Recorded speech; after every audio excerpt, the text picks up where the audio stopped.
Vendredi, dans une collision entre un train et un bus scolaire à l'est du Caire. En outre, 26 personnes ont également été blessées, dont 7 grièvement, et les enfants figuraient parmi les blessés dans un état critique. Toujours à propos de l'Égypte, depuis des mois, l'opposition islamiste de ce pays diffuse des enregistrements attribués à des hauts gradés de l'armée du temps où Abdel Fattah al-Sisi l'a commandé. Ces fuites sont régulièrement distillées par des chaînes installées à l'étranger, notamment en Turquie, et affiliées aux frères musulmans dont est issu l'ex-président Mohamed Morsi, avec l'objectif de dévoiler à l'opinion certaines pratiques douteuses des autorités égyptiennes. Le pouvoir égyptien conteste l'authenticité de ces enregistrements, accueillis quasiment dans l'indifférence par la majorité de la population qui voit pour M. Sisi l'homme capable de restaurer la stabilité du pays et relancer une économie au point mort. Direction le Nigeria.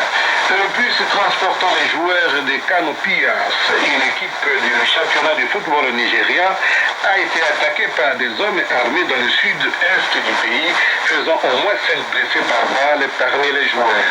Le bus des Canopias est en route jeudi dans la ville d'Owerri, dans la région de Port-Harcourt, quand il a été attaqué par les assaillants.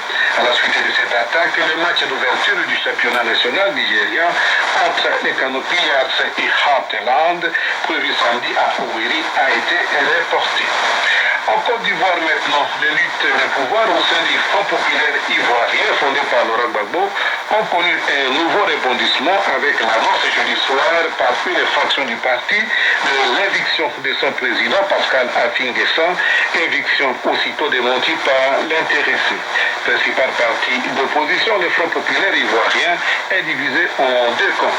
Le premier veut concourir à la présidentielle d'octobre derrière M. N'Guessan, quand le second refuse un tel scénario et fait de la libération de l'ex-président Laurent Gbagbo le cœur de la stratégie de lutte du parti.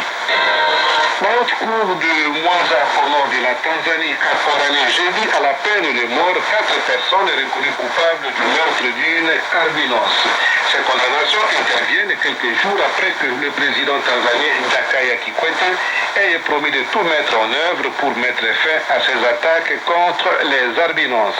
Selon l'ONU, plus de 70 albinos sont morts depuis 2000 en Tanzanie, victimes de croyances attribuant des vertus magiques à leurs organes, recherchés pour des rituels de sorcellerie et vendus environ $600.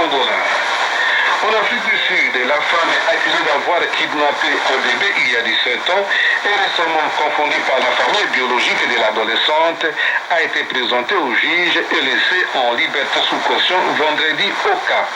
Le tribunal a ordonné que l'identité de la fille ne soit pas dévoilée et qu'aucune image d'elle ou de sa ravisseuse ne soit diffusée. Radio Vatican, Français Afrique, Jean-Pierre Bodjoko. Les forces de l'ordre tunisiennes ont découvert à la frontière avec la Libye une cache contenant une importante quantité d'armes du type RPG et Kalachnikov.